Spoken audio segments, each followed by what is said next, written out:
Okay guys, what's up? How are you doing today? So in this I'm going to explain what rejected means and how you are going to fix it. So if you open your NELFUND and since rejected, just tap on that view and it will bring you to the screen. So you can see the mark there. That's the reason why they rejected it. It's because of the documents that was uploaded is not clear, so you have to re-upload it. Before we do that, let me show you how you can get any past question from the Studentsdash website. So open your browser, search Studentsdash, or go to Play Store, App Store, and download our app.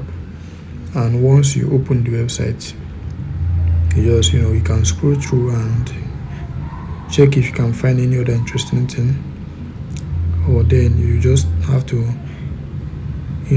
have the pass code, that's the pass question code that you are looking for.